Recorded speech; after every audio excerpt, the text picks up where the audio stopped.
Good afternoon, everyone, and welcome to this joint committee session of the Government Operations and Fiscal Policy Committee and the Health and Human Services Committee. Today, we are discussing a supplemental that has two pieces, but both are to support the Community Connect portal.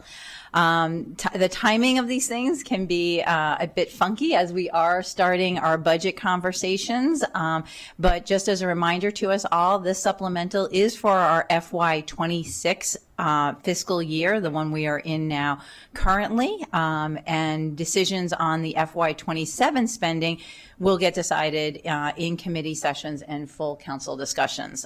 So I think we'll dig in, but I'll see if my co-chair wants to say any opening remarks.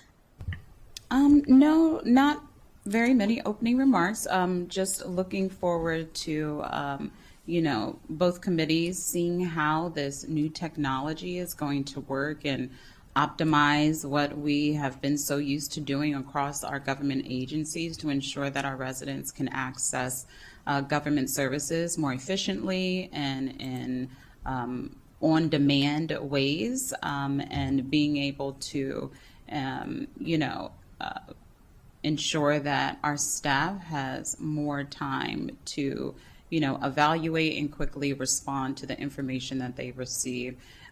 This is the direction that we want to go, and so I look forward to the conversation and any subsequent questions about how we're going to get there and what we've learned since we started this technology upgrade. Thank you. Great. Thank you. All right. So we're going to dig into the Community Connect portal, and this was launched, the creation of it, in FY22. We are now again in FY26.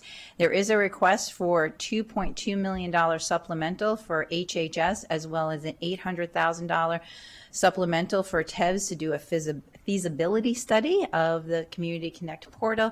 Ms. Rodriguez-Hernandez, you did an excellent packet. I'm going to turn it over to you first to set the stage, and then I'll turn it over to Director Bridgers. All right, good afternoon. Would you like me to go through the entire staff report first? I think just give us an overview, and then Okay. we can turn it over to HHS. Okay, great. Well, good afternoon. As the chair noted today, the committee will be reviewing that $3 million supplemental appropriation to the fiscal year 26 operating budget for the Department of Health and Human Services and Technology Enterprise Business Solutions. I'll note, in addition to our directors of TEBS and DHHS here, we also have Dr. Nemhard from DHHS online as well. As the chair noted, $2.2 million of the supplemental request is allocated for DHHS to continue the Community Connect portal, and $800,000 is allocated to TEBS for a feasibility study on the portal and a potential expansion. Both utilize general funds undesignated reserves, and the executive originally transmitted the supplemental appropriation request on January 5th, with the council introducing it on February 3rd and holding a public hearing on it on February 24th. However, there was no testimony provided on the supplemental appropriation request. As the chair noted, this initiative was launched in fiscal year 22 to help ease the application process for residents, staff, and private providers through DHHS programs. The chart on the bottom of page 2 provides you the standard application lifecycle for an application submitted into the Community Connect portal. This is where residents can electronically submit their application rather than via email or paper, and staff are able to review, process, and assess eligibility through this application in the portal, and they're able to communicate with the resident as well as that third-party provider. And the third-party provider can also communicate with the resident and request any additional information as needed, receive those referrals, and also streamline their invoicing and payment processes. The Department of Health and Human Services Administration and Support Division initiated this project, and so the Community Connect portal lives under that division within HHS. HHS notes that the primary challenge with the portal has been the administrative burden in managing the complex IT project without the dedicated IT positions for the IT project management, and that the existing programmatic staff have had additional strain placed on them to serve as the subject matter experts on the CCP. The staff in HHS help applicants with troubleshooting guidance and application status updates as requested. And I will note that TEBS was not originally consulted in the start of the project back in fiscal year 22. Page 3 provides you the utilization of the Community Connect portal to date. Currently, 6 programs under the Department of Health and Human Services are included in the CCP. That's 3 of the county health programs, including adult dental, senior dental, and care for kids, 2 related to early care and education, including the Working Parents Assistance Program and the Community-Based Head Start Program for subsidized childcare, and the final is for the Rental Assistance Program for referred individuals who are homeless or have the imminent threat of homelessness. In the Community Connect portal, the applications can be translated into 7 languages. That's English, Spanish, Amharic, Chinese, French, Korean, and Vietnamese. And the chart at the bottom of page 3 provides you 2024 and 2025 data of applications received for the applicable programs and what languages they were input in as.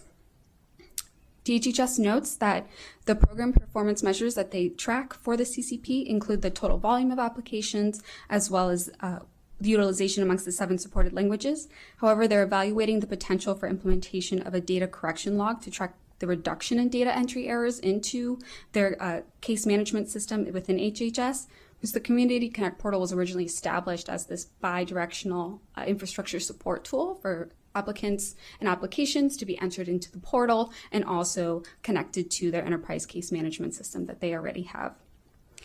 The Joint Committee may want to understand further the processing timeline for manual versus applications submitted within the CCP and request future data on the impact on error reductions, as well as any demographic breakouts of CCP users and non-CCP users, the utilization of any DHHS facilities to apply for the CCP, utilizing their computer labs, or any additional information on the percentage of non-CCP applications compared to CCP applications since the launch for each of these programs.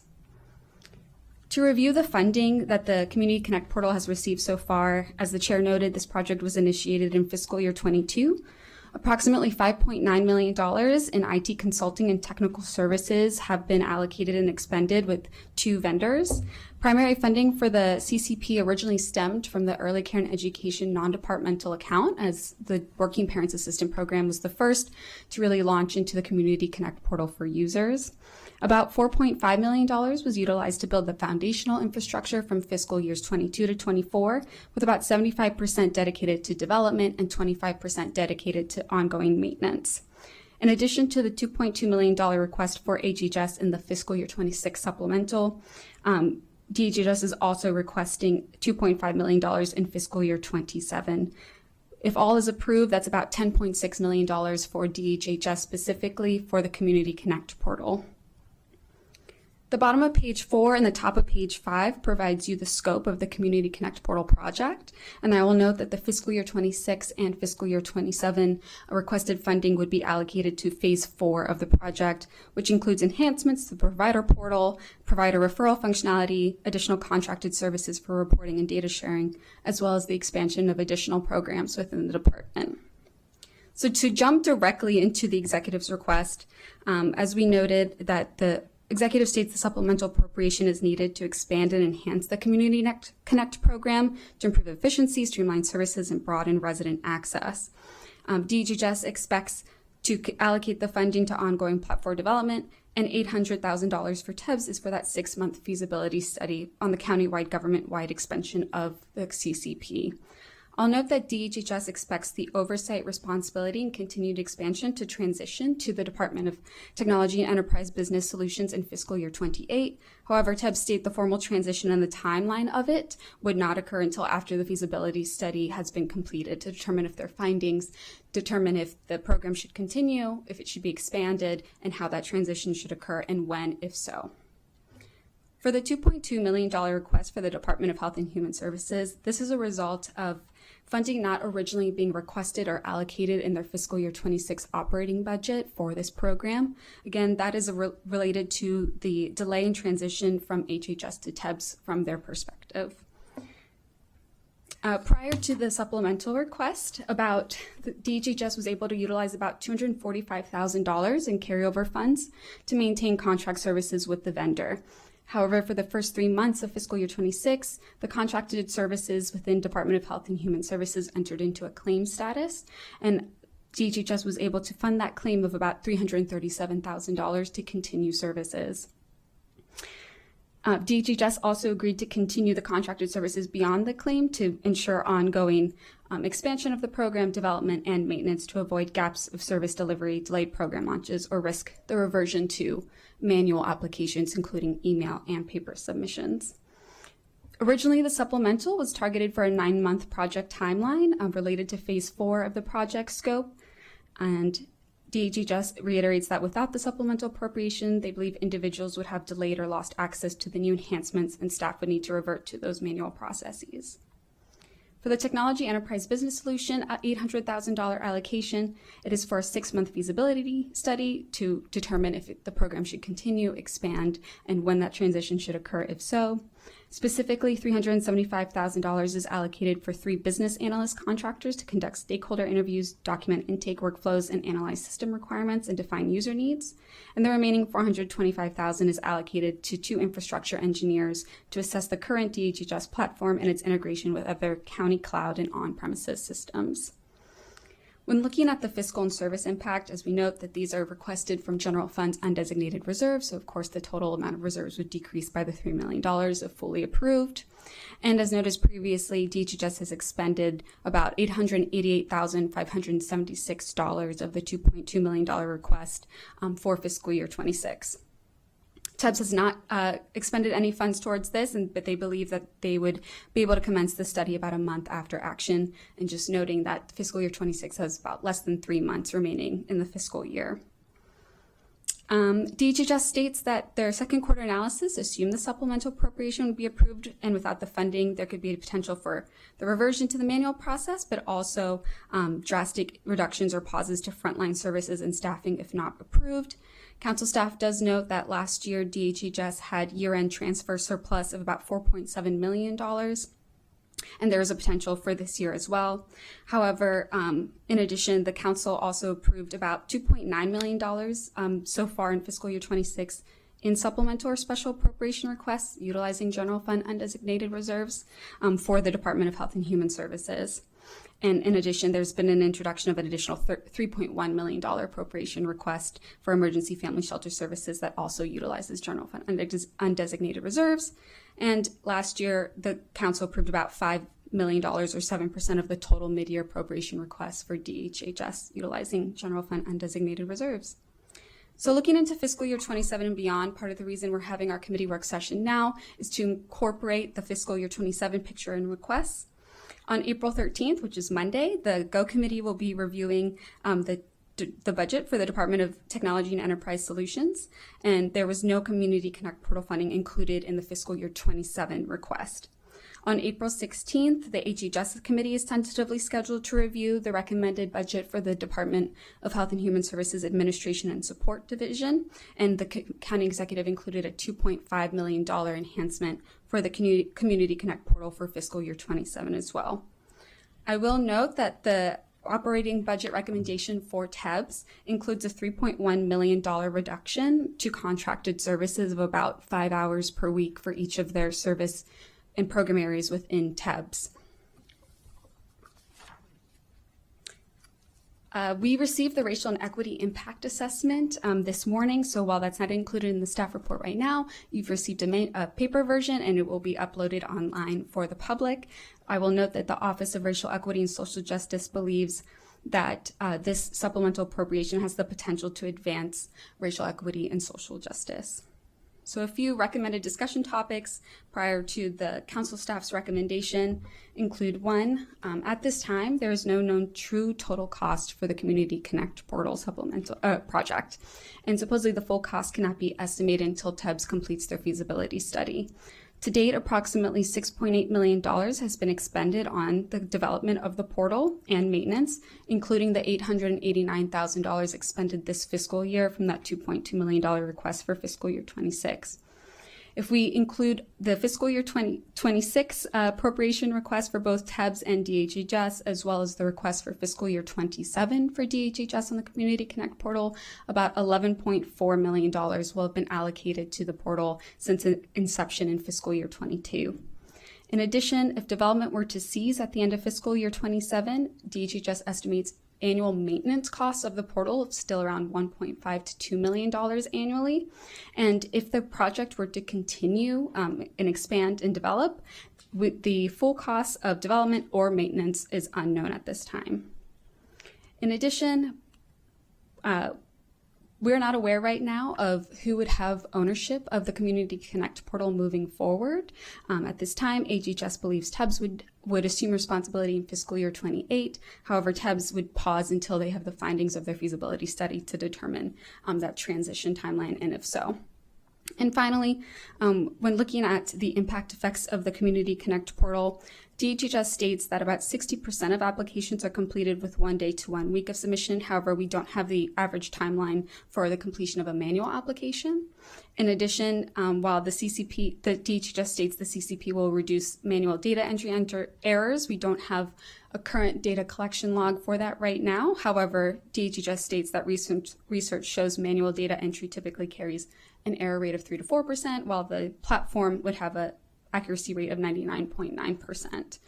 And we're unable to determine if any increases in applications are related to the portal itself and the ease of submission, recertification, and crossover applications if individuals are eligible for additional programs, or external factors such as unemployment increases, state funding limitations, or new federal program eligibility restrictions.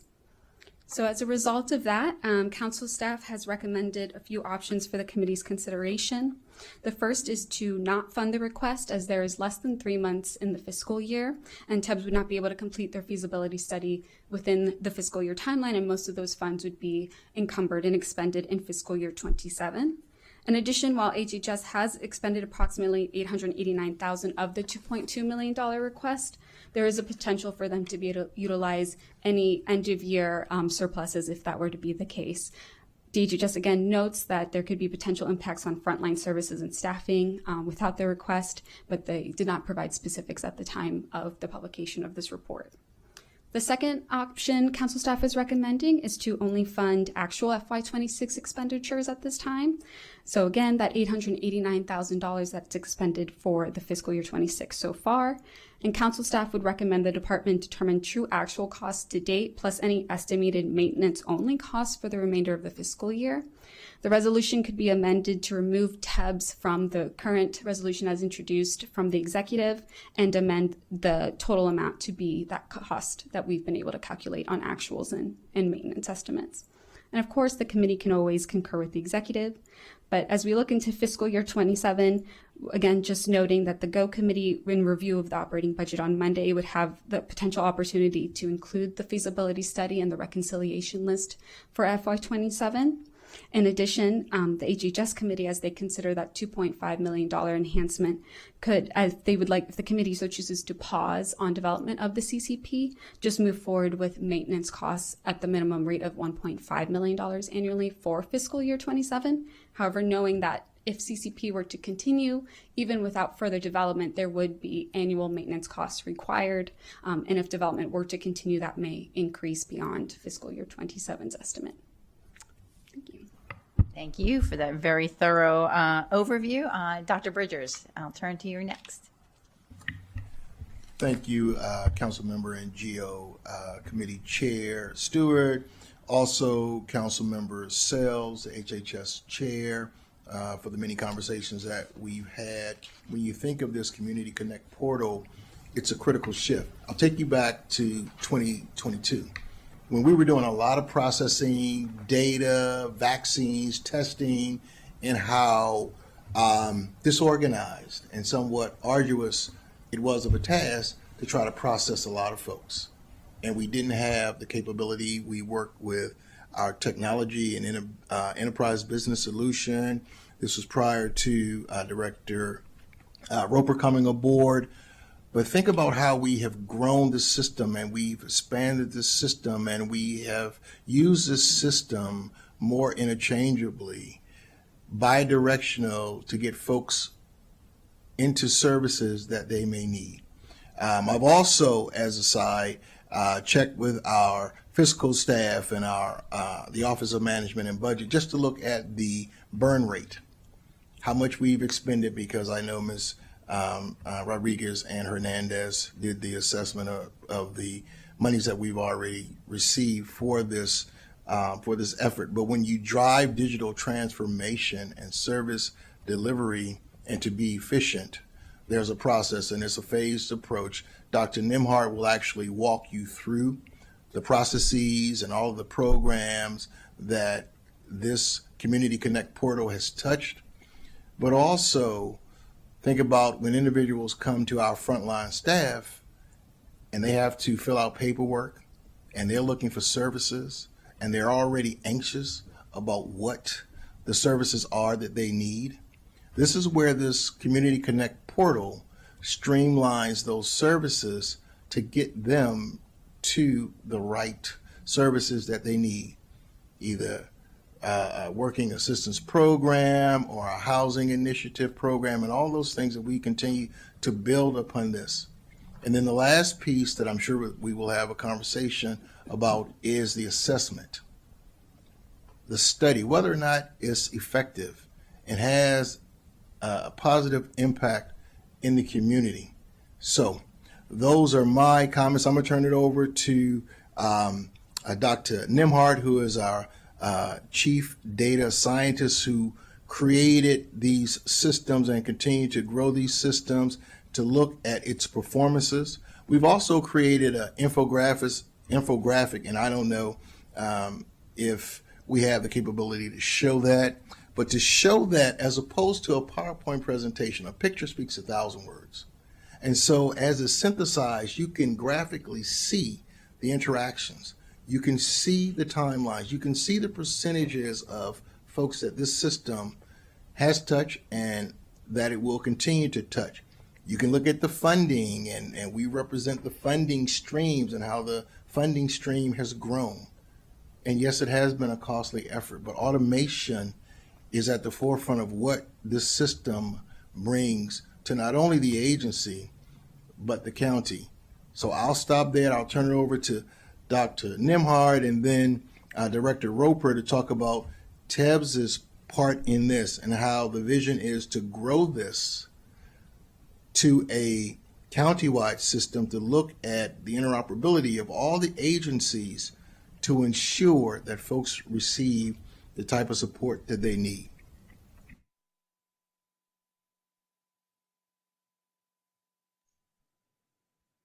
Good afternoon, Yeah.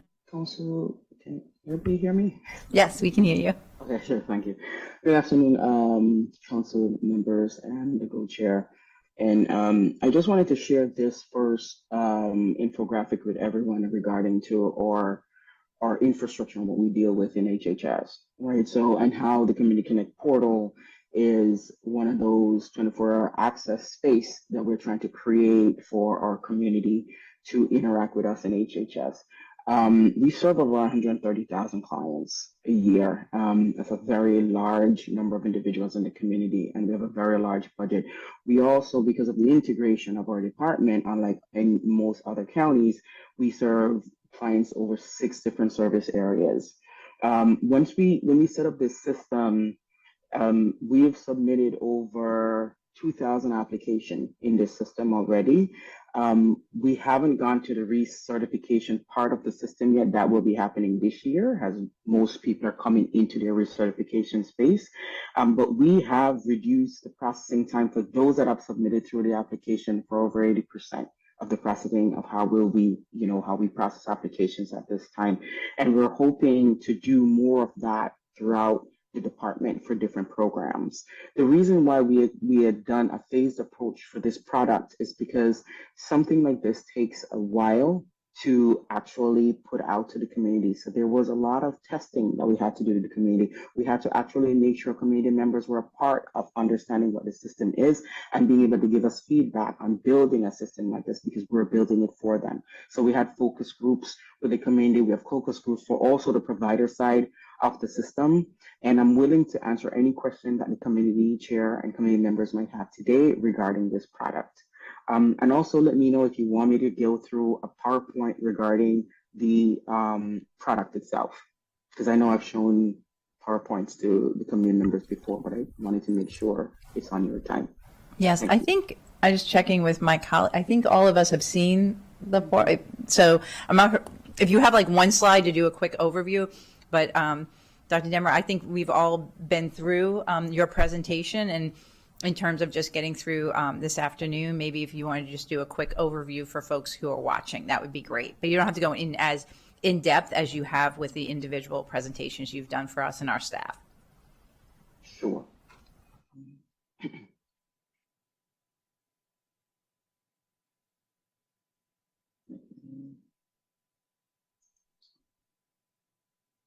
Thanks for your patience as I try to find.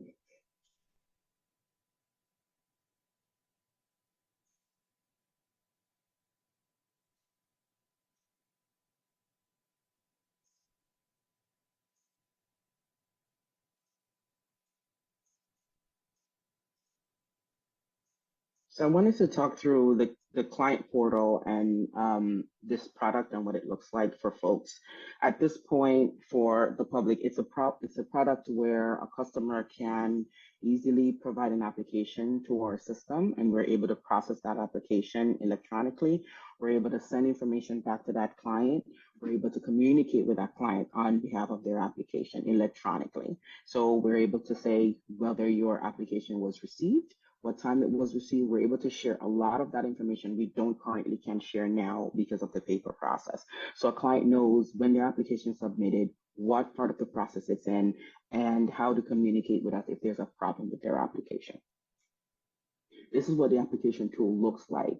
We try to make it as friendly as possible, and we also have a secure way of people accessing the application. So we do two-factor authentication for our clients, but they're able to visibly see all the information they've submitted to us or any. Dr. Demmer, if we're just seeing you.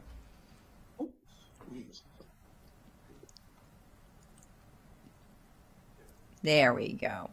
Got it. I'm so sorry. No, you're good. Thank you. Let me see if I can go back a slide. So I was showing the slide before about what the client sees when they go into the system. Sorry to interrupt you one more time. We're not seeing the presentation piece of this. It's yeah, if you want to Go down to the bottom beside display settings. yeah. At the bottom, display settings, it should be. So it's in presentation mode. Okay. Councilmember Stewart, let me intervene. Dr. Nemhart, I'm going to I send it to Ms. Rodriguez Hernandez, the infographic. If you could walk through that one page that really summarizes what you've put together at a glance rather than having that one PowerPoint slide. I think this infographic that we developed yesterday really speaks to the heart of what this system can do, the processing times, the wait times, the amount of connections that it has. I think this would be a great summary to walk through.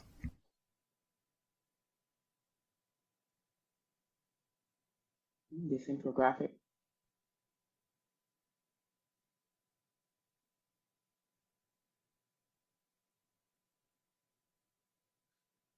Yes, we can see the infographic. So this infographic is more about the whole system in itself. The current status of the application and the performance. We've submitted over 2,000 applications to date. When I did this, it was about 1,600. We have about 4% of support issues regarding the application that's come through. We have around 3 to 4 different programs. So we have the county health programs, which include Care for Kids, and the dental programs. We have working parents assistance program, child care support programs, and the rental assistance program at this time.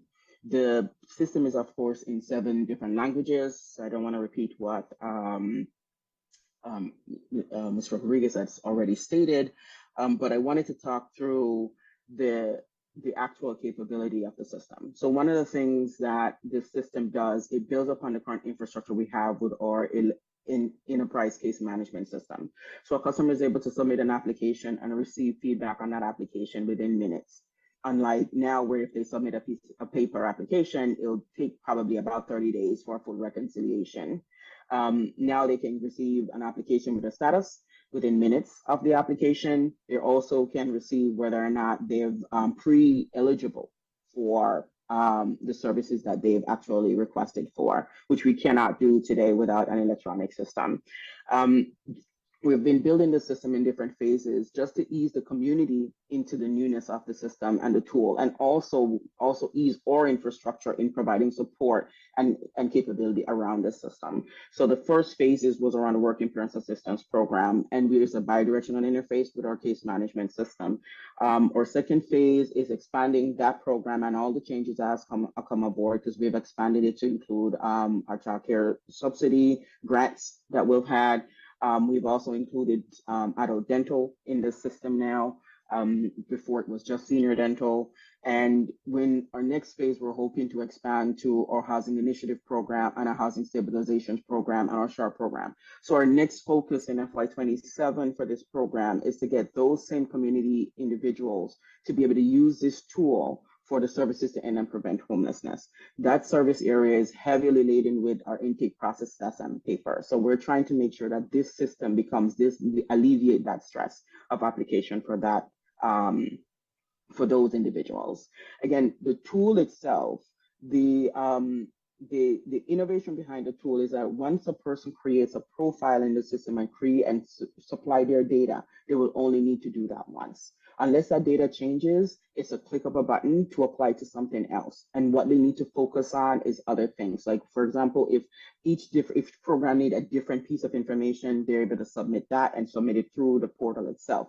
But the idea behind this tool, and we look at the money, we look at the system, but building something like this also means changing our process in HHS, right? Streamlining all our intake application across programs, across a very large department, and mean that the customer experience should be one experience. If you enter the homeless services prevention program, you're supposed to use that same data if you need childcare. You shouldn't have to do a different application that takes another hour to submit for that. So we're trying to make sure to actually really embolden our integrated services through this system.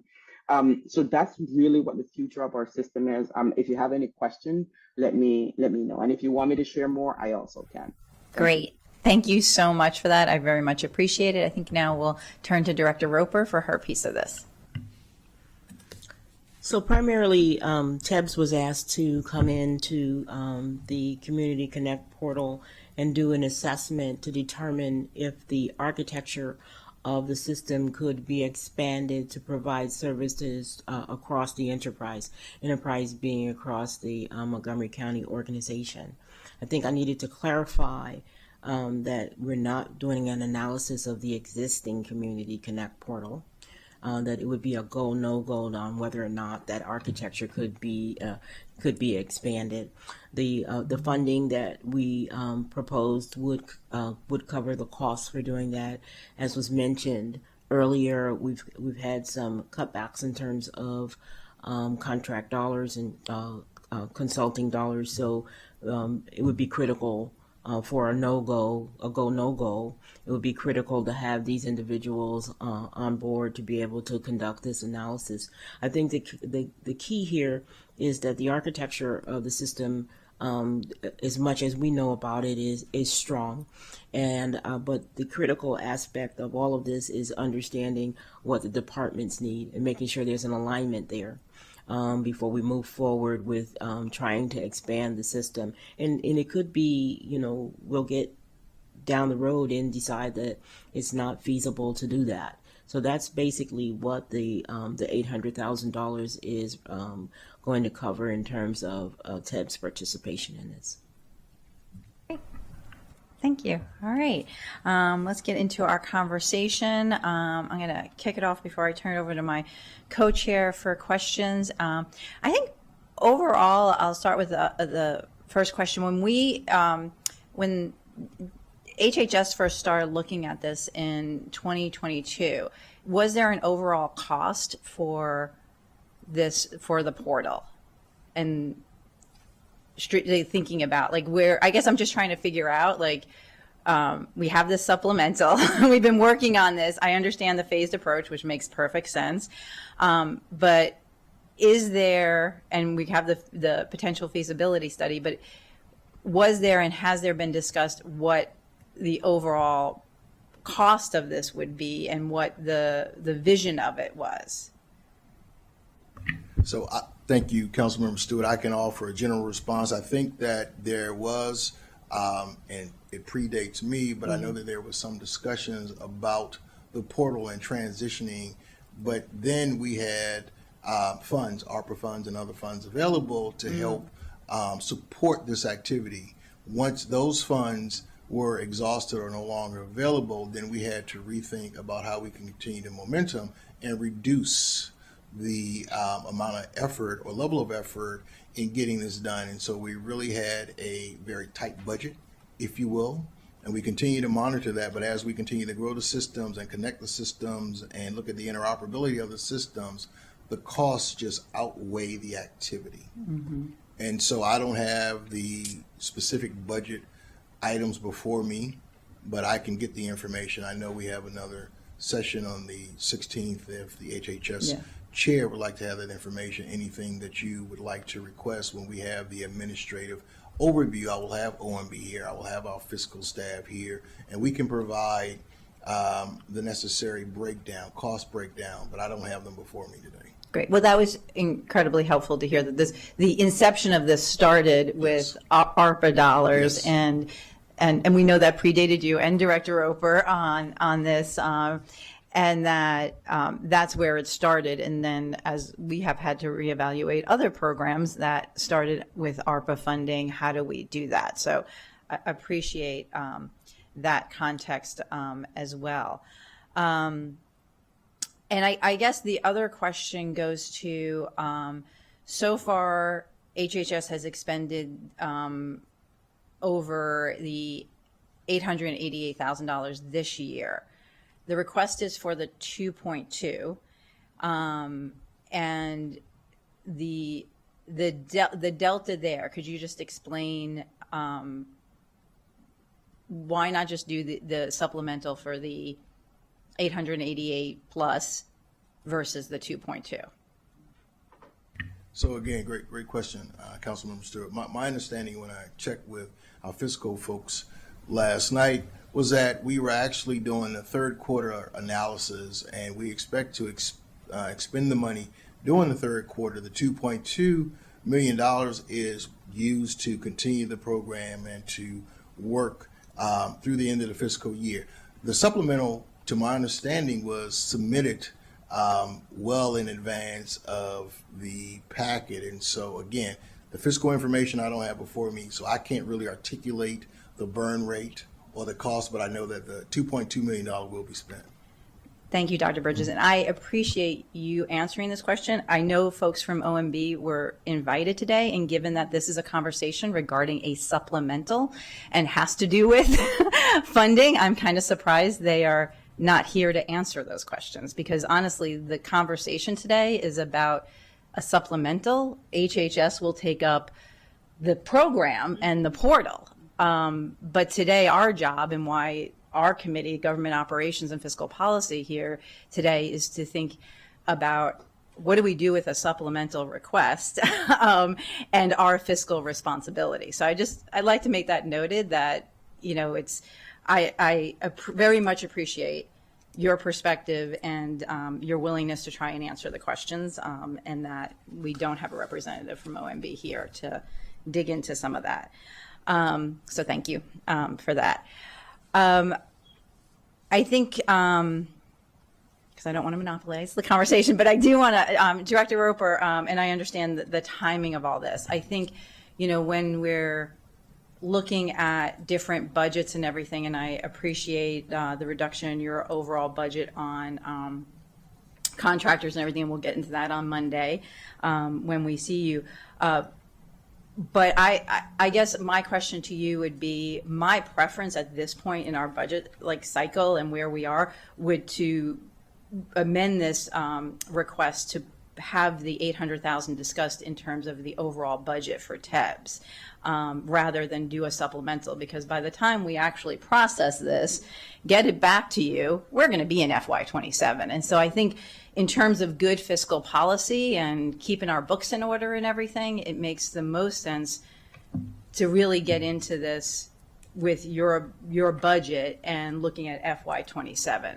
I don't know if you have any thoughts on I that. completely agree. Okay. Well, that was super easy. All right. I'll turn it over. I have other questions, but I'm sure I don't want to monopolize the conversation. I'll turn it over to my co-chair, Councilmember Sales. Thank you, Madam Co-Chair, and thank you to our architect. Sorry you couldn't be here with us, but thank you for the presentation, the progress you have made. I do agree that a further discussion needs to be had on, how the money has been spent and, what has been done up to this point. I know that the 800,000 is for the feasibility study, and I look forward to a joint discussion again. Are we able to have a joint meeting to discuss the 800,000 if it's agreed to be moved out of the supplemental?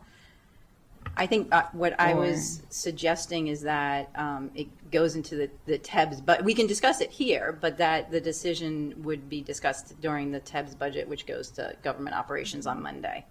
Okay, well, I will see if we can join that meeting then.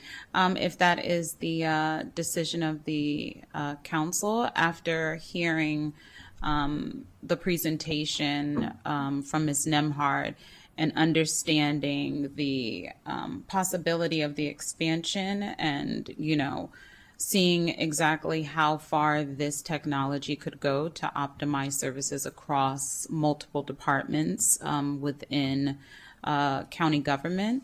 I just have a lot of questions about the ongoing expenses and what the timeline will be, if the 800,000, if this program is stalled, what sort of impact that would cause on applications that are currently within the system. How many applications are we currently receiving or processing through paper since this new system has come on board? Do we have that information? So I think Dr. Nemhard has that information available. I don't have the paper applications right now, but I can provide that. Okay, yeah, would be helpful to see how much staff time is being split between both the in-person and the old system and the new, and how we are acclimating. I know that there's a new computer lab at some or all of the locations where people can get these services. So there's a lot of questions about the whole process, and I'm very supportive of anything we can do to free up staff time from processing paper applications. And the faster we can get away from that to quickly getting, the resources to our residents that they need. And so, I will wait to hear from the rest of my colleagues to see how we move forward with this. Great. Thank you. Next in the queue, I have Councilmember Friedson. Thank you, Madam Chair. Thank you to my chair, my former chair, my current chair. It's great to be part of a committee that I have a lot of familiarity with. I've got to say, I'm pretty confused as to why we're even here. To be honest with you, it's unclear to me what we're paying for or being asked to pay for. I mean, a supplemental appropriation is supposed to be reserved for extreme circumstances where there is a emergency that takes place or an unforeseen dynamic where service disruption would cause irreparable harm, and where the executive branch comes to the council because there are no other options. It is not intended to be a place where obvious questions amongst departments on the executive branch get fleshed out. And it really does feel to me as if the conversations that should have happened certainly months ago, I would say probably 4 years ago, haven't taken place. And so it is confusing to me. I mean, I agree that this should be, handled in the context of next year's budget, but to put in a supplemental appropriation at the end of a fiscal year, to me, that should generally constitute the fact that if we don't do this and we don't do it immediately, that there will be a service disruption before July. And that does not appear to be the case here. So the second piece of this is, I'll just reiterate the fact that OMB is not here for a discussion that is primarily focused on the fiscal dynamics of this is pretty troubling. And so I hope that you will reiterate that. You were being left out to dry here by your own colleagues, and I'm not really sure what the situation is there and why that is the case. But the first question is, what, if any, role did TEBS have in 2022 or whenever this was initiated, that in terms of a technology solution to a departmental problem? We were not involved. Not involved at all? We were not involved. Okay. That's troubling. I'll just note that. Okay, that's number one. Number two, this was not included. I just want to reiterate this point and just make sure I'm understanding it. I won't say what my understanding is. Why were funds for a feasibility study not included in the budget request for the current fiscal year when we took it up last year? So thank you, Councilmember Friedson. If that question is directed to me and not TEBS, this supplement went through late last year in FY26 to continue the program, to continue the program's build. It was not included in the FY27 recommended budget. We're having this conversation in April. That was something that was submitted back in November or December, if I have the timing right. Yeah, I don't mean to cut you off, Sure, but go ahead. my question was from last year. Sure. So there's no unforeseen circumstance that happened here. There is a question of whether or not this departmental solution that, according to the really impressive slide that we just saw that shows all of the benefits that this has, that there is an interest by somebody who's apparently not in the room to explore the opportunity to do this enterprise-wide, interdepartmentally. When did that decision get made? Because I would have presumed it happened prior to the current fiscal year for this emergency to have taken place. I'm just trying to understand, when were you, okay, this is a better question. It's hard to know what the questions are because it's not even clear who's in charge here and who's on first, which is the fundamental problem that we're having. So I have a question about that, but I'll get to that in a moment. When was TEBS brought into this project? If you weren't here in the beginning, which I would think that I would just say towards the end. Towards the end. And towards the end, give me a timeline. You could be general because we've got a wide berth here in terms of the timeline on this I just hate to program. misspeak, but I would say, if I go back, maybe this would tell me October. October of 2026? October of 2025. Oh, excuse me, October of 2025? Of fiscal year 26 is what I meant. So the So conversation. 4 years in and several $1 million into the project? Of late, yes. Wow. Okay. So Councilmember Friedson, not to cut you off, Dr. Nemhart, can you add to this as far as the chronological crosswalk of the funding or the individuals who were included in this process? I think that's what you're asking. Yeah, I'm just trying to understand. Yeah. So here, Yeah. I think I would love to hear the answer, but I think you've already answered the Okay. fundamental reason for the Yeah. question. But go ahead and answer, please. Councilman Chris. So this initiative for this came out of the Early Care and Education Initiative, across an interdepartmental initiative. The idea behind this system was for ease of access for customers that were accessing our processes, which is in HHS, Direct, and MCPS at that time. That this was out of that initiative. This idea came out of that initiative. We had conversations around this, and it was originally funded out of that initiative.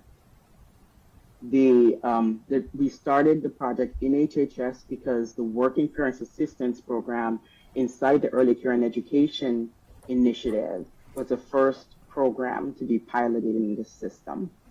In terms of TEBS being at the table, I want to clarify something, and I don't want to misspeak. When we've been developing this system, we've been developing this system with TEBS. I think the question is the transition of this system, because it's interdepartmental, when did that conversation happen?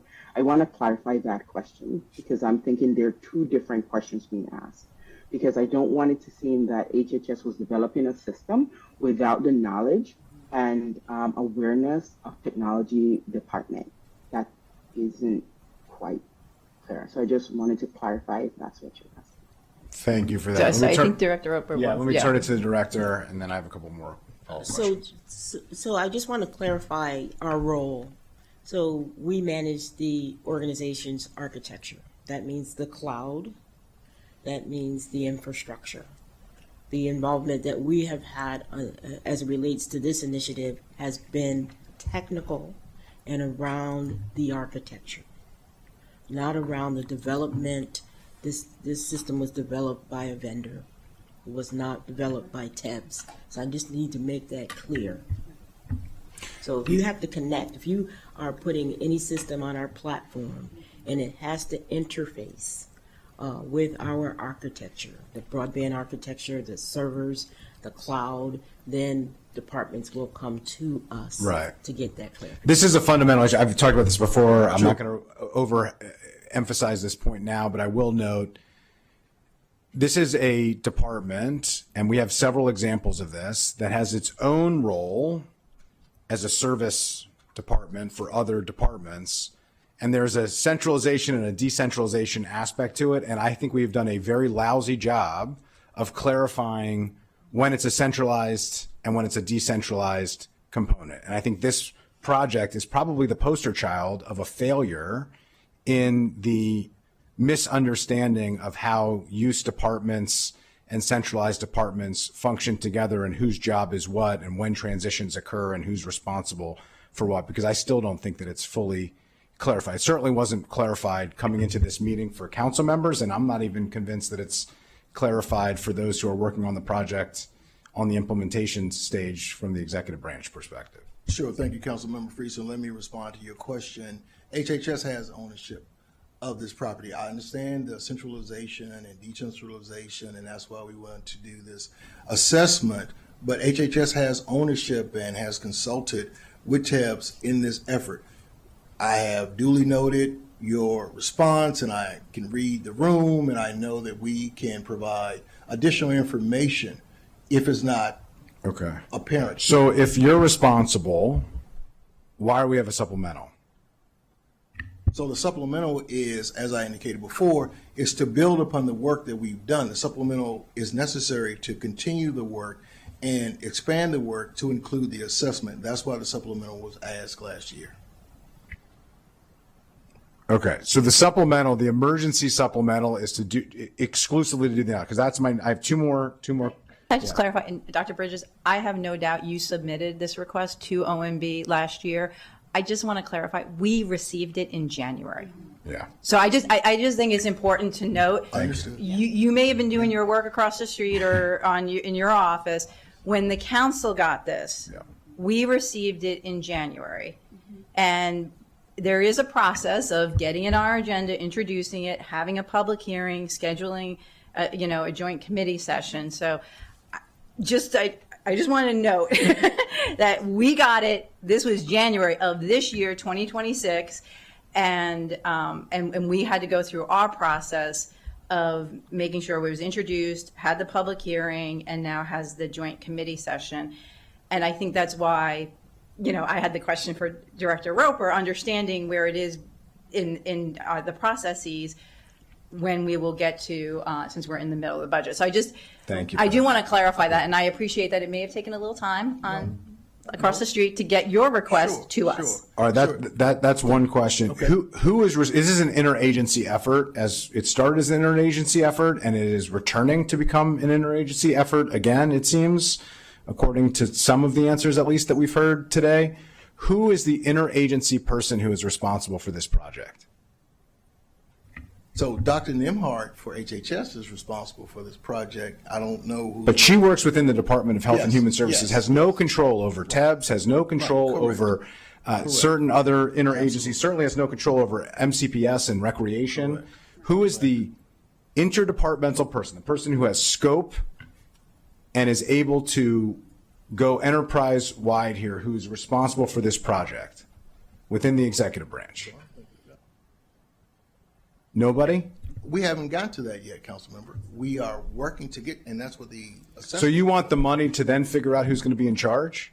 I mean, I'm just trying to I'm not trying to be combative here, but you can understand the frustration on our side where this started as an interagency effort, Sure. became a departmental effort, is now becoming once again an interagency effort, or at least there's an interest in doing that. And yet there is discrepancy amongst the departments of where things are. And, my understanding of why we have a supplemental and what was shared here are different. I'm not going to, go into too much detail here of when a transition was expected and thinking that one department was handling something and another department, expecting something else. And we've heard here some of the dynamics here where clearly the communication dynamics aren't happening. I'm not blaming any individual department for that. To me, that is a fundamental question of somebody who has interdepartmental scope, which would be the second floor. And the question is, who on the second floor is responsible for this? We don't have OMB here. You're not responsible for OMB, so I'm not frustrated with you. And I think you've heard from other colleagues who are frustrated by that. I don't think any of us are intending to say that we are frustrated with any of the people who are here. We're frustrated with the people who aren't here. And I am frustrated by the fact that you don't have authority in your roles to oversee any department but the department in which you work and in which you lead. And this is an interdepartmental effort, and there needs to be somebody who has interdepartmental scope, who is responsible for this, or who is shepherding this through, who is working with each of you to make sure that we don't get discrepancies in our answers of when different departments were involved, or who's responsible, or when supplementals get requested. And the issue that we have here is that that isn't happening. So I'll just note that. I think that's important. Earlier, you said the cost outweighed the activity. Can you just speak to that quickly? The cost outweighed the activity. I just want to understand what that meant specifically. Sure. So the cost outweigh the activities. As we continue to build the system, it's a costly effort. Bringing the connectors, and again, without having the fiscal information before me to present to you, I can't clearly give you a line item breakdown. But as we build the system, as your Q&A has indicated about the interagency support, the cost and the changes associated with building this system has required us to request a $2.2 million supplement. So again, the cost associated with doing this work, for increasing it, to looking at the programs, to looking at county health programmings and adult dental and all of the things that are articulated in the packet, each instance, I should say, has a cost associated with you. Yeah, I'm not trying to monopolize that, but it just, there's a difference between saying that the cost outweighs the activity, which would beg the question of why we are dumping more money into a process, or whether this has been so wildly successful that you want to expand it and there's a cost associated with expansion based on its success. I will tell you, I'm not convinced it's one or the other. I don't think we even have enough information to understand that. We have what was, a nice looking infographic, but we don't really have the details, the budget items. I'll just close, then I'll yield back because I've already taken too much time. There is a difference between a phased-in approach and an ad hoc approach. This is not a phased-in approach, with all due respect. This is an ad hoc approach where we're just throwing things at the wall and seeing what sticks. And ultimately, you have thrown a supplemental over the fence to the council to see if it sticks, to see if we'll give more money to this effort because there is some benefit to this effort. But that is not a phased-in approach. So I think the approach that was noted by the chair would be appropriate to look at the $800,000. I'll tell you, I am not comfortable at all providing another nickel to this effort until we have a fully baked plan that is completely phased in with a timeline and with dollars amounts associated with it, that breaks down exactly what program and what department is going to get access to this at what time, and most importantly, who is responsible for the project at every moment, at each point in time. Because right now, it is not clear at all, besides saying Department of Health and Human Services owns this for right now, and we're going to transition it over to TEBS. What that means, who's responsible, what that's going to mean is not very clear, and I am not interested personally in adding more money to something where I really don't understand what the full amount is going to be and what the full plan actually is. With that, I'll yield back. Thank you, Councilmember Friedson. If I may reply, again, in listening to you, it's not an ad hoc system, but I, as the director, will make sure that all your questions that have been duly noted will be responded to. Thank you. Appreciate it. Councilmember Lukey, and then, and then I'll go back to Councilmember Katz. And then, did you want to say? Thank you. So I echo the sentiments of my colleague here to my right, and certainly agree with the GO chair's approach to this. And I am thinking about this in terms of having had to work on those conversations at the state when they were working on MD Think. Right, that was a beastly process. It was incredibly difficult. And sitting here, and thank you, Dr. Nemhard, for reminding us that this grew out of the ECE portal. Because we have had joint committee discussions between HHS and our Education and Culture Committee multiple times about that portal. Is it functioning? How's it functioning? How are we getting there? But, you know, I speak a certain amount of technology and I speak a lot of law, but what I do understand about technology is that the architecture of these systems, in order to be agile and have the ability to phase in other agencies to participate, there has to have been a strict technology-based architecture from the get-go with anticipation of it being agile to adapt to those other needs. And my concern is I'm sitting here and we're now at the end of the 5th fiscal year that this has been funded for. And the infographic for some reason goes from FY24 and then mentions FY28. I don't know where FY25, 26, 27 went, but they're not on the infographic. Why TEBS hasn't been the owner of this is beyond me. And I know, you know, I wasn't here in 2020, in FY 2022. I know you weren't in your role, Dr. Bridgers, and Director Roper has answered all the questions that we are asking, but we don't even know whether it's feasible for TEBS to take this over and what can or cannot happen with it.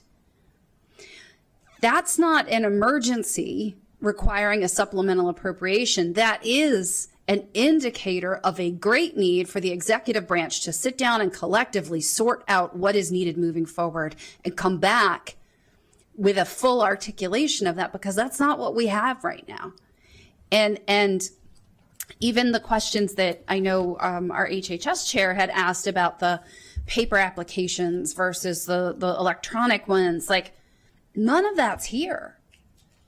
None of that was given to us to put in the packet to understand the impact of what the investment thus far has given us, let alone saying, well, I want to give you more money to do something we don't know is feasible. And it seems like one agency would like to shift onto another one that hasn't been the owner of it from the get-go, even though that is the agency with the technology expertise to have advised the content-specific departments on what could work, what might not work, and how to do it appropriately in order to build it so that it does have that feasibility moving forward.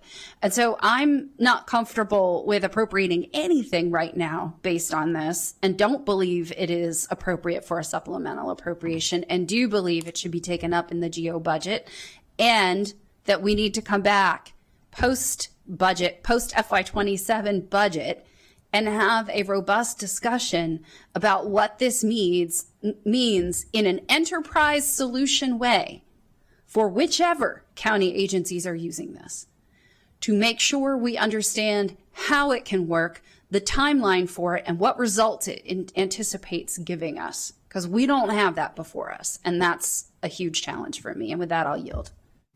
Thank Thank you, you. Councilmember Lukey. Chair Sales? Thank you, Madam Chair. Nicole, can you just repeat for us? I don't know if you tabulated the exact amount of this project and if there is a project scope available, an original project scope, and how we're updating this as the project is evolving? Sure. So council staff did request the full project scope from the initiation of the project in fiscal year 22 to the complete future of whatever those phases may be. Okay. We received the chart on page 4 to 5 that provides the current components and scope of the Community Connect portal. And I'll note again that DHHS expected to work on phase 4 in fiscal year 26 and fiscal year 27. For the total cost, right now, if both the request for 26 No, and without what Okay. we're discussing right so now. sure. So they've expended about $6 million so far with the 2 technology vendors under the Department of Health and Human Services. Okay. And then in addition, that includes the $889,000 that has been expended in fiscal year 26 to continue the work moving forward, but that was also reliant on the $2.2 million appropriation. So they requested $2.2 million for the entirety of fiscal year 26 contracted services and work, which includes development and maintenance on the Community Connect portal. But they've been utilizing other existing appropriation and funds to move forward on the project while they awaited the appropriation request and potential approval. And how many different vendors have we worked with since the inception of the program? You said 2, They've and now provided we're 2. contracting a third? I think it's still, I believe it's still with those 2 vendors. Okay. Technology Digest Inc. I'll also note that the Department of Health and Human Services Chief Financial Officer has joined us via Zoom as well. Okay, good. The other question I had was about the $800,000 to do the feasibility study. Will that impact the continuation of this current system of not using paper, or are we going to be forced to go back to paper? That You should can not clarify. That should not impact. It can be done. Okay, okay, thank you. All right. I'll go back into the. Great. Councilmember Katz? Thank you, Madam Chairs, I guess, in this case. First off, this thing has been going on forever, since 22, I mean, before. And to everybody else's point, I am confused on this. When I first read the packet that Ms. Rodriguez Hernandez prepared, and she did a great job, everything was going along smoothly until we got to this part. And I'm somebody that believes that this portal is something that is very, very needed, and that we need to make certain that not only do we have it, but that we have it right. And that's the problem with this thing. I go back to page 9 of Ms. Rodriguez Hernandez's packet, and it says there's 3 parts to the end there, and it says, do not fund the request, as there are less than 3 months left in the fiscal year for TEBS, would not complete their feasibility study within the year, and there may be potential issues. And then we go, and then at the end of that part, number 1 on that, it says, but DHHS states there could be potential impacts on frontline services and staffing, though they did not provide specifics. That's my concern. I think we need to do something. I think we need to do something properly. I think we need to have the discussions, as been mentioned by the chair of government operations. But I don't want to impact what you're doing now. And that's, we don't, unless you have that answer, we need to get that answer, because we're affecting our public and your department, and neither one is fair. Thank you, Councilmember Cash, for that. I will say a few remarks, but I've asked Dr. Nimhart to really talk about the systems, the wait times, the reduction of the wait times. If you've ever gone to any of our eligibility service centers, to think about the wait time, to come in those spaces, to fill out a paper-based report versus an electronic report, think about the mental stress just going to those spaces. Think about the frontline staff, the case management. Think about the anxiety in the community. So that's what we are alluding to in this space. Yep. Unless you've gone in that space, this system works. It has been used in other platforms, and now we're looking at building the platforms. Could we have done a better job in articulating the specifications and the systems and the interagency support? Absolutely. Thank you for your questioning and answering. But what we're looking at is supporting this system that needs funding, that's looking at how do we streamline those efforts, and not today, but in subsequent years, based on the federal climate, looking at FY28 and FY27. It is a phased approach, and it's a phased approach systematically because of those programs that come in. So that's the crux of the wait times and the systems. But could it be explained better? Yes, it could have. But does the system work? Yes, it has worked. So, Dr. Nemhart, you have anything to add? oh, I'm sorry. Sure, Dr. Bridgers. So in terms of this system, if it's not there, what will happen is that we'll have to go back to paper. Right now, over the 2 years that we've been doing the working assistance program with application, up to, I would say, 90% of the application has been electronic, which was never that before. So all that application goes on paper. We also have to go back to all those applications being reinitiated on paper. So a customer comes in, they'll have to do a completely new application.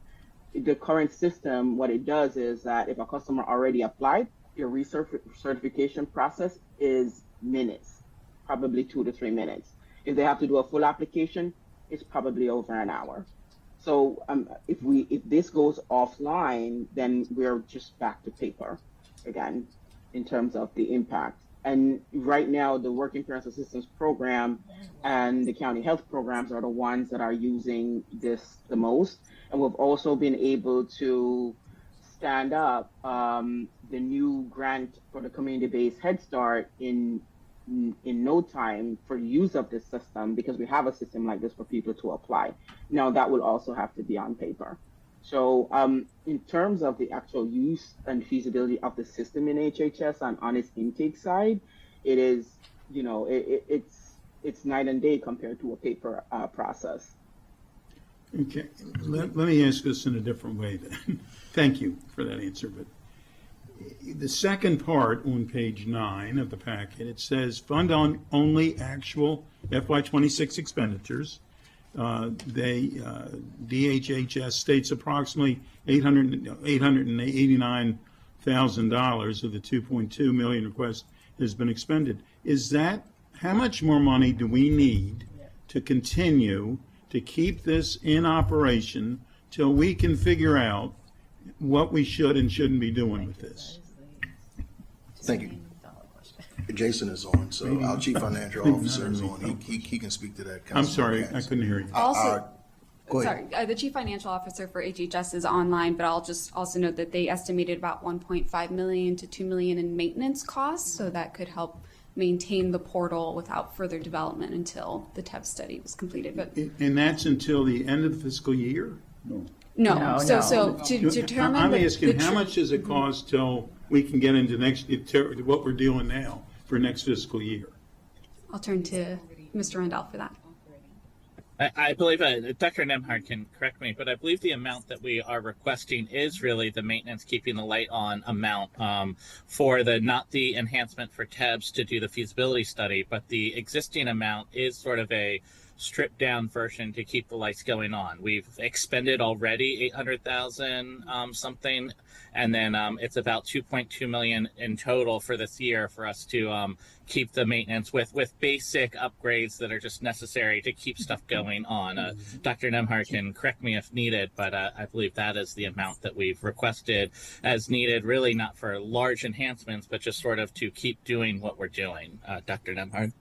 Okay, we have Agreed. 3 more months for this fiscal year. So are you saying you need $1 million, whatever it is, for the 3 more months? Well, so it's for paying the bills. We have already expended a bunch of the money that is being requested for it. There, in order to not shut it down, the decision was made that we would continue the expenditures, and also to frankly not have the vendor stop operating and the staff who are working on the project to leave. We continued paying the monthly upkeep bills, and so while it's about, I don't remember the number off the top of my head, 100,000 something per month that we're expending, or 165,000, I think it was. We are expending each month. So yes, for the last 3 months it's less, but the request for the supplemental is to cover the full year's worth of what we've had to spend and are spending this year to keep the system running. Well, so you're saying you're coming to us after the fact, after you've spent the money, and then ask for the supplemental? Yep. You know, It's not budgeted in either of yeah, the there's been a lot of businesses that went out of business doing things like that. That's not the best way to do business. I want to keep this running. I want to make certain this thing works, but I'm really, to quote Councilmember Friedson, I'm confused as well. I don't often quote you, Councilmember Friedson, but this is a confusing thing. Yeah, I know that. You should, yeah. But I'm just concerned. I really am. I want to keep it running, but I don't know that we're doing it the right way. Thank you. May I make a comment? Yeah. I just can't sit here any longer and not say that, you know, what we're haggling about right now, what we're talking about now in your comments, Councilman Friedson, is about the business side of technology. So everything I'm hearing about this system is excellent in terms of how it's going to serve the community from an HHS perspective. But anything that we bring to you has to have a total cost of ownership. We have to find out what the return on investment is. Why are we investing in this solution? And honestly, as a CIO, I see this happen all the time, particularly in federated models where you got departments doing whatever, and then it gets down to the fiscal aspect. Is the scope tight? Did you understand the phases of this project before you coded one line of code? These things have to happen. And to be honest with you, it's challenging. And we have, and Dr. Bridgers and I work well together. He wasn't around, I wasn't around, but we're around now. And I think we've got to come to, we've got to come together and prepare what we bring to you and make sure it's comprehensive and that we've included all of the aspects of the business side of technology. I just had to say that. Sorry about that. I appreciate that, Director Roper. I'll go to Councilmember Evans. Sure. I was going to say thank you, Ms. Roper. You said a little bit of what I wanted to say, so I do appreciate you. And then looking back at what I've seen written up about TEBS, what you all say is that you try to make sure you're doing analysis to inform future work. So I appreciate that. And I kind of wanted to remind us and go back to what Ms. Rodriguez Hernandez pointed out, you know, very early on, is that we have our racial equity and social justice piece right here. And it does talk about how this is streamlining services for our residents. And so I didn't want us to forget the main thing, right? So great discussion. All my colleagues made, you know, very valid points, but I want to make sure that we don't, in the effort to make certain that we follow the process and have our ducks in a row, that we don't penalize residents in the process. So I do, I'm very supportive of making certain that FY26 can be covered somehow, since some of that money has already been spent. But good conversation. Looking forward to Monday to hear more about the budget, but just wanted to kind of add that. Thank you, Councilmember Evans. I appreciate that. And I think I'm going to turn to Councilmember Friedson and then back to Chair Sales. And I do think, thank you to Councilmember Katz for clarifying, I think I can speak for both committees, say we don't want this to end. Like, it's not, we understand the ramifications of this, and we're just trying to figure out how do we keep it going until there can be a deeper conversation about the future. So just to clarify that, like, we're going to leave here today making sure the portal's going to continue. And I very much appreciate Councilmember Evans bringing us back to the racial equity and social justice statement. And I want to highlight something that I think is really underscores this conversation, because that racial equity and social justice analysis says that this portal has the potential to advance racial equity and social justice. Completely believe that. But to have the potential, have potential and then make that a reality takes work. And I think that's what you're hearing here. None of us disagree in the importance of this work. And Dr. Nemhart, I just really want to thank you for your dedication. I'm very sorry that all of this is happening, because I think the work you're doing is excellent. But it is a question of how do we turn potential into reality, and we all take that job really seriously here. And I think that's what you're hearing from us, is really wanting to make sure we can get there on that. So with that, I'll turn it over to Councilmember Friedson.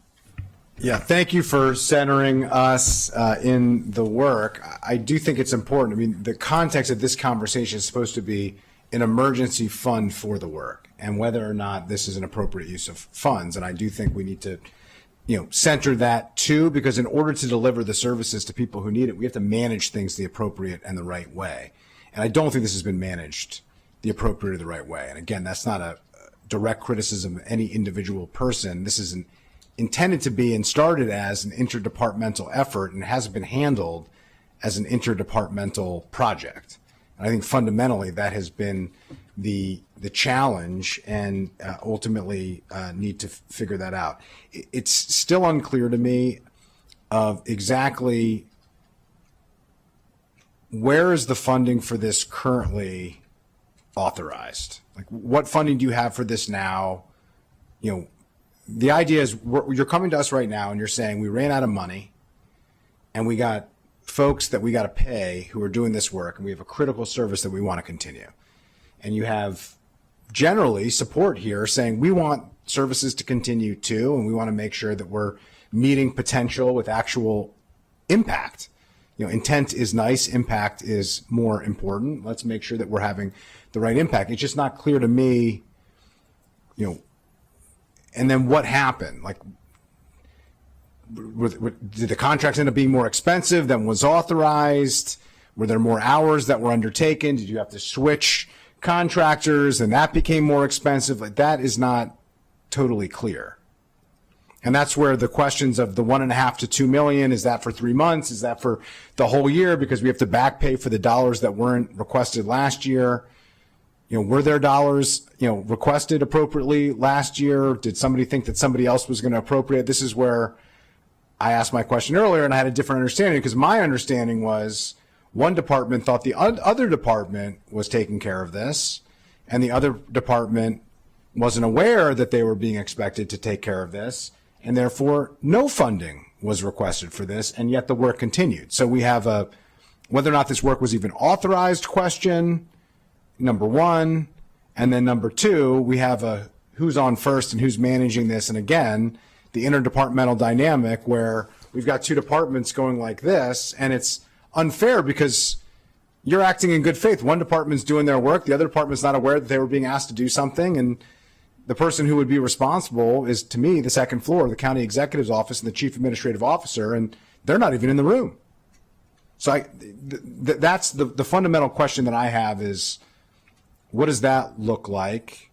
And then do you have a plan, and can you be ready by Monday, which seems like a pretty quick turnaround from my perspective, based on what we've heard here, of exactly what this phased-in approach looks like, what the cost is, what the expansion plan is, what the multi-year phased-in approach is going to be, who is going to be responsible, making sure that the people who actually are going to be in charge show up, which seems to be a fairly low bar. So do we have those answers today? And if you don't, are you going to have them for Monday? And if not, are we setting ourselves up for another conversation like this? I might not be part of that conversation, but I just think it's important to understand that because I'll be tuning in. So thank you, Councilmember Friesen, for that. And Director Roper and I were thinking that, while I hope those are rhetorical questions, however, be that as they may, that's a lot to put together in 72 hours. Now, the fiscal piece, our Chief Financial Officer is on, Jason Rundell, and he could probably answer some of the cost analysis that are associated with your questioning. But as far as the whether or not it will be together, I can't say. What I can tell you, if I need to come to the session on Monday to support this conversation again, I will be here because it is a partnership. It's a joint, so we definitely want to lessen the miscommunication and individuals not knowing who's in charge or who's on first base or third base or any of those things. So, Jason, if you want to answer the fiscal piece, and then I'll turn it over to Director Roper and her staff. I think they had some additional comments. I would say on the HHS side, I think there was some confusion about it. That is correct, and there was not a budget for this item in the current budget. This funding that is being requested in the supplemental is paying for the cost of it for this year.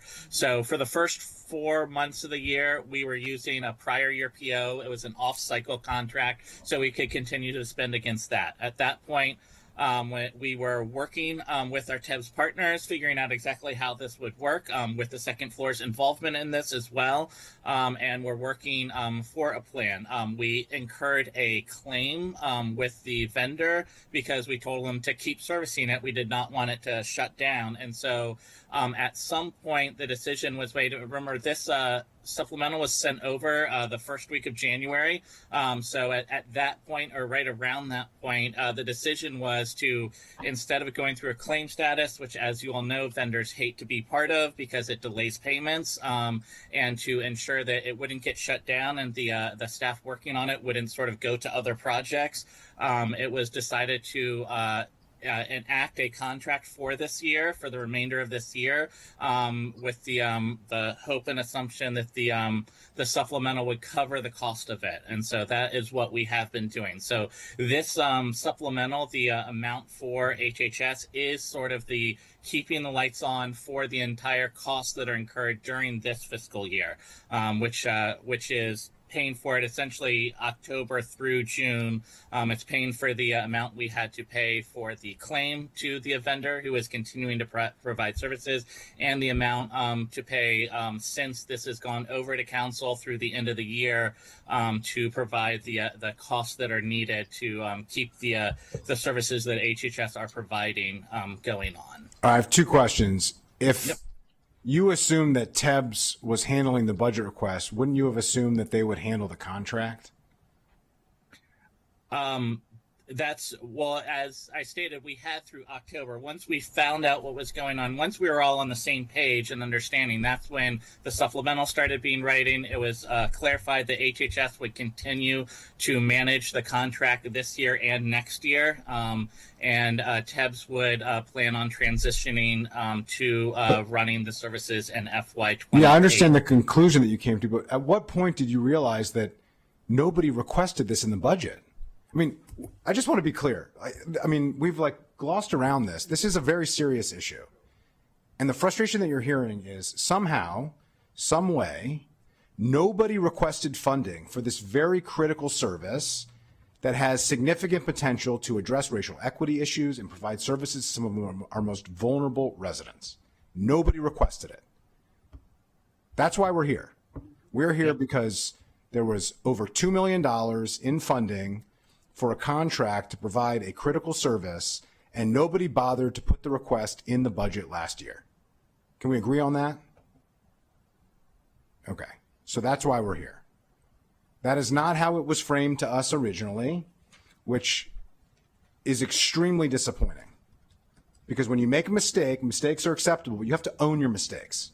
This was a mistake, a very big mistake, and it was not owned. It was glossed over. And that is not fair to the council, that is not fair to the public, and that's not fair to the people who are relying on these services. And that's really the reason why there's so much frustration up here now. That's why we're here. Nobody requested the funds.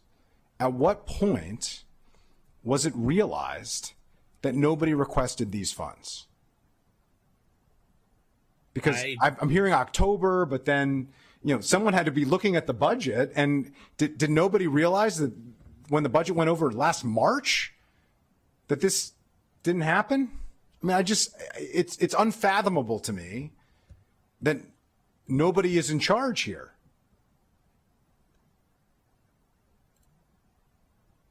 I don't know the exact date when it was fully realized, and some of it was, once it was realized, it was a decision on how to proceed. And some of that can take time of it figuring out exactly what was to be done with it.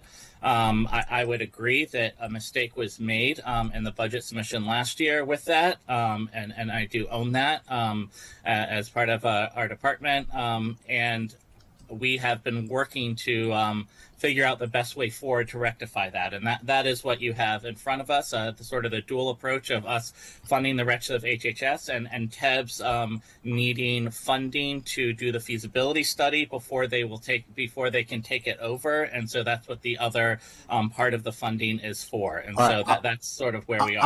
I'm going to yield back. There's a lot of frustration up here. I'll speak only for myself to say I am not frustrated by the mistake nearly as much as I am by the lack of information that was shared with the council in an appropriate amount of time.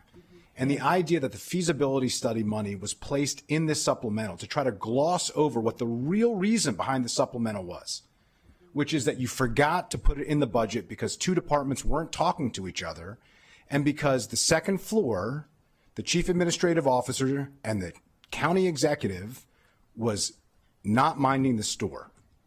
That's why we're here. And that this didn't come over until January, even though you knew it months before January and should have known it in March, April, or May. It's not the mistake, it's the lack of information that was shared with the council.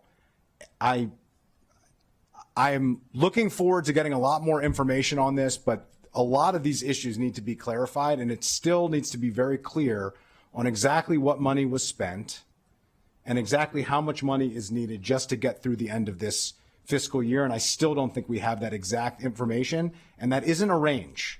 We've heard a range here today of $1.5 to $2 million. That should be a dollar and cent amount. And we should approve that if we need to in order to maintain services and to pay the bills that were incurred. And we can deal with the fact that the executive branch moved forward with unauthorized funding without council approval, which is what happened here.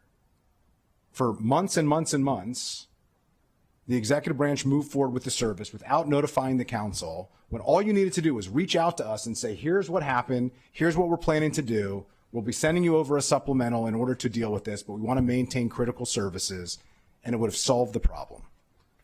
That didn't happen. That is deeply unfortunate, and I think it has cost us a significant amount of time and energy.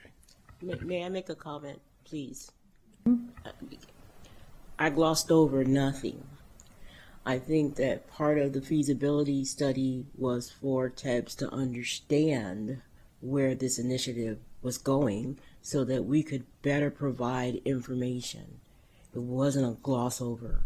It was really basically saying, if you're going to ask us to take this, then you have to give me the resources to understand what the scope of the project looks like.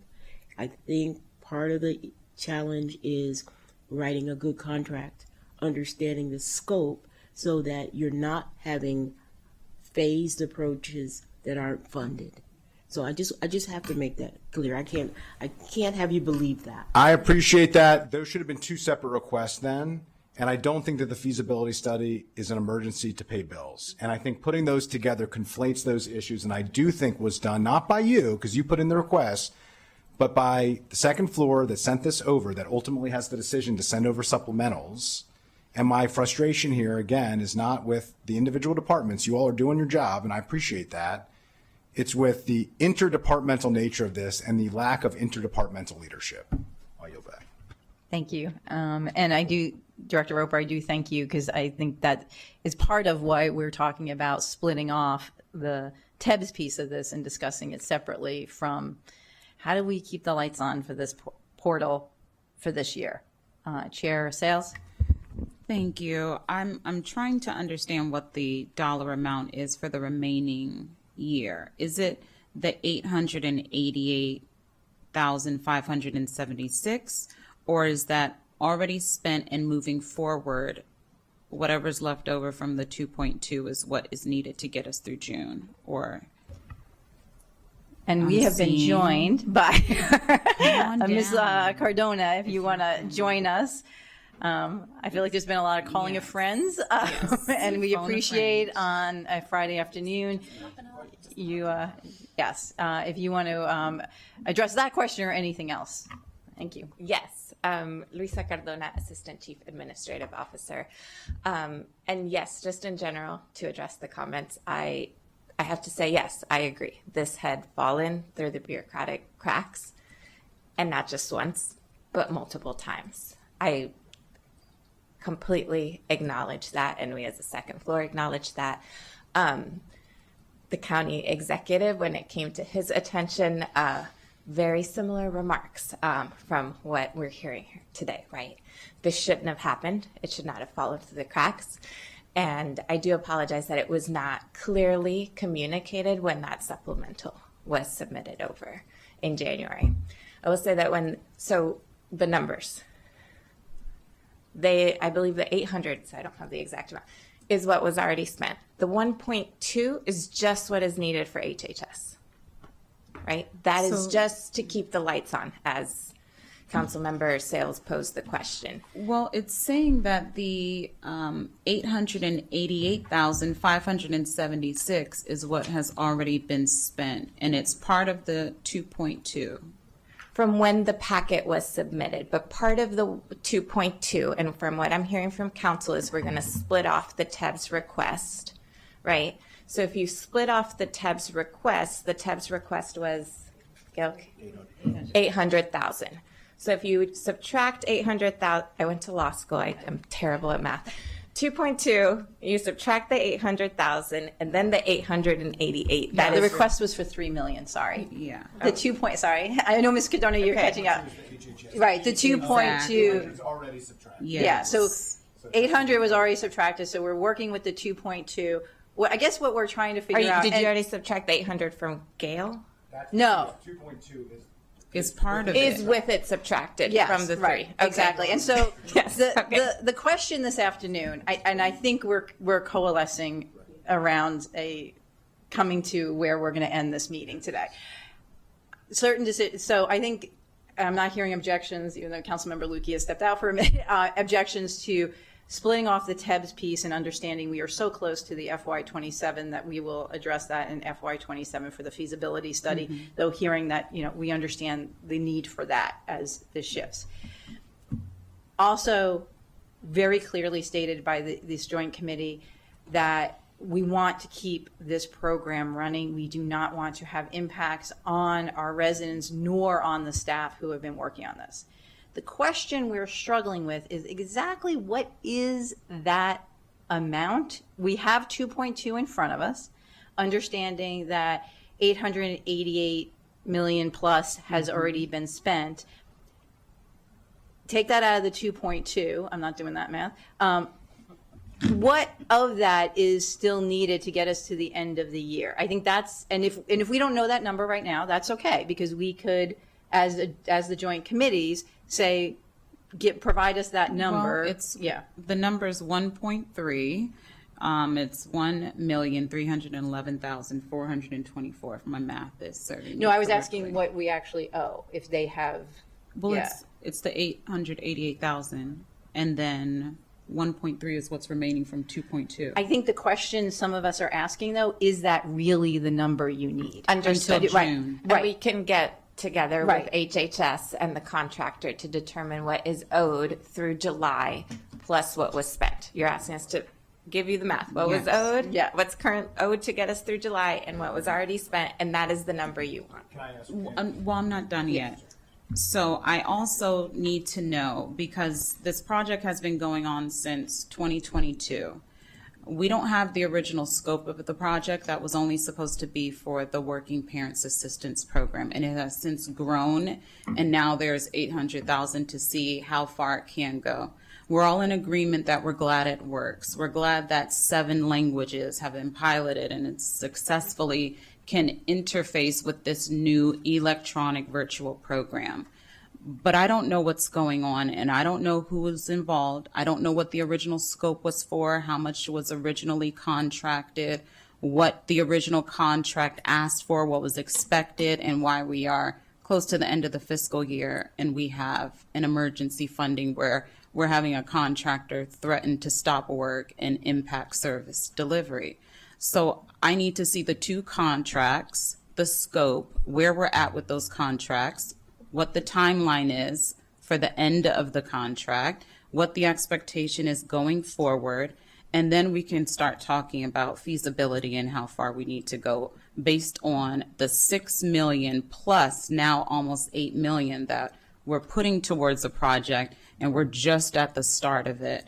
And what role HHS is going to play, what role TEBS is going to play, and who else is going to be involved in this. Because if we are looking at this expanding county-wide, that means all of the departments are eventually going to be playing a role. But who is the overall project manager? Will this live with the 2 contractors, the 2 vendors, or is this going to be internally managed by Ms. Roper? All of those pieces need to be understood. I don't think it's going to be ready by Monday unless you all are working through the weekend. But I don't think that this needs to be a conversation with just go alone, because it's touching on HHS as far as where it's been. I would like to have another discussion once we figure out what's going on and when we're going to come back and discuss this. So. Yeah, that's fine. I know you all have another session where you'll be talking about the HHS budget, and this coming up on The 16th. The 16th.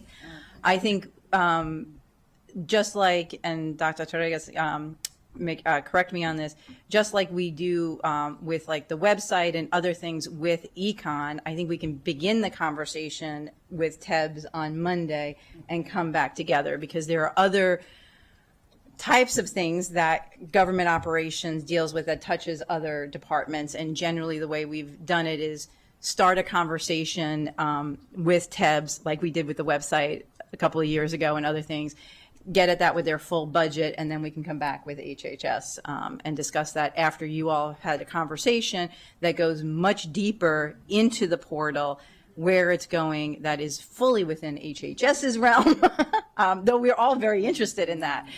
So I think that that makes sense. Ms. Cardona? So for clarity, for Monday, we need the exact numbers. No, just No, the numbers. for Monday, what we're going to do on Monday, Director Roper is coming just to our committee. Okay.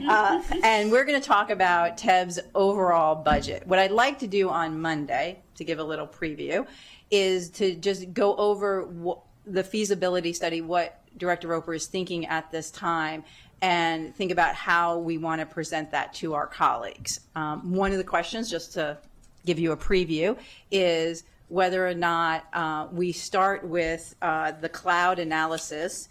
As you said, there's the infrastructure engineer, and I was glad to hear that TEBS has had some role as a technical expertise. And what I'd like to discuss and be prepared to discuss on Monday is the $425,000 that's requested for that piece. Like, what is that all going to encompass? And then the second piece was the business analytics, conducting stakeholder interviews and everything. Just to, because this isn't a mystery novel, so I'm going to tell you the end of it. What I'm going to propose is that maybe that gets tranched in the reconciliation list, because maybe you see first the feasibility piece of it, and we can have a deeper conversation on Monday about infrastructure. Does this all work before we start talking to stakeholders about what they want? Because why not find out the no-go answer before we actually start engaging stakeholders? So that, I feel like, is a very much of a TEBS go conversation. you all have the conversation on the meat of the portal, what it's doing, how is it meeting our needs, and then we all come back together and say, okay, how are we moving forward? So for Monday, unless I hear from my colleagues on Go, that's generally the conversation. And I think Director Roper, that should be okay to get covered. I don't think that should be a heavy lift for Monday. Okay. Councilmember Stewart, thank you. Councilmember Sells, I am checking with staff now. We're getting that information not only about the contract, but the scope of work and the cost and the expenses. So they're working that right now. So if I get it over the weekend, I'll share it with you. Excuse me, Jason, do you have any updates to that now? Including Yeah, the I would two just say, vendors. Yes, and the vendors. as far as what is being expended, we have spent $337,000 as part of the claim, and we spent $888,000 paying through January for our monthly expenses. The remainder that's left is essentially $975,000 of that $2.2 million, and we average $195,000 a month. 5 months at $195,000 equals that $975,000. And that gets to the full 2.2 million is what's needed sort of to keep the services that HHS is providing through the Community Connect portal through the end of the year. So we've expended already $1,225,000, and we expect $975,000 from February through the end of the year. I'm not positive. We might have gotten the February bill. This is from when I sent it over to council a week ago, some of the info, but that is where we are. So as far as my understanding of it is, our understanding is the 2.2 million is what's needed to pay the rest of the year, to pay the full amount for this fiscal year. I appreciate that breakdown, but we need to see a physical breakdown of these numbers, because these it sounds different from what we were given and calculated. We will provide you with that information. Yeah, both and a copy of the contract and the scope of work and the two vendors that have been identified. Thank you. And any memorandum of understanding or agreement between TEBS and HHS as well that's been created? There isn't one right now. I think with the feasibility study, that's what TEBS is very much, as Director Roper noted. Until that is done, we don't want to present something without knowing exactly what all the pieces need to be, which is why the feasibility. So we got to see what is happening so far and what everyone's understanding and Absolutely. everyone who's involved currently. Okay. Councilmember Friedson, and then we're winding up. Yes, no, I know. I just want to make sure I'm understanding. So the prior year purchase order, which was used for the first 3 months, where does that fall in? Is that the $337,000 in claims? That I'm not counting, because that fiscally counts against last year's budget. So that is separate from the 2.2 million. Okay, what is the exact amount of that? I believe it is $245,000. Okay, and that got you through October. Through September. Through September. Well, I'm not sure. It paid different parts of it, and then the claim sort of paid the rest of it. So it wasn't as clean as ideally it should have been with that. I'd have to go talk to the contract monitor to go over it to give you the exact details on that. Okay, and the claim has been paid but needs to be reimbursed through a supplemental, and then the $888,000. I'm sorry, the $975,000 hasn't been paid, but is what you anticipate will be needed moving forward. Okay, Yeah. I just wanted to understand. Okay, you'll pass that. The purchase order is the key. Thank you. All right. So, if I could, just to do this appropriately, we do have, all right, yeah, we need to amend the resolution that came over to us to take TEBS out of this request. So do I have a motion to remove the request for TEBS? So moved. Chair Sales, second, Councilmember Lukey. All those in favor of that amendment, and that is unanimous. All right, next is the request for 2.2, and if it's okay with colleagues, we'll put a tiny asterisk on that. So Mr. Ramsdell is going to double check those numbers before it goes to full council, just to make sure it is accurate. But all those in favor of the recommending to the council the supplemental for HHS in the amount of $2.2 million for the portal, please raise your hand. and that is also unanimous. All right. With that, I believe we are done. Again, I just want to say thank you very much to Dr. Nemhard for all your work on this. It is, I don't want to lose sight, and I'm looking forward to the HHS session when they discuss this, and your amazing work on this. It's really, I think it's terrific, the direction we're going in. So I just, sorry that that got lost in a bit of the weeds here on the financial side. Director Roper, we will see you Monday. Dr. Bridges, is always a pleasure. We thank you. And Ms. Cardona, thank you so much for coming over. Mr. Ramsdell, thank you for joining us quickly on Zoom to answer these questions. To our team here, thank you. Amazing packets, figuring all this out. We very much appreciate all your work. And with that, we are adjourned. Thank you, everyone.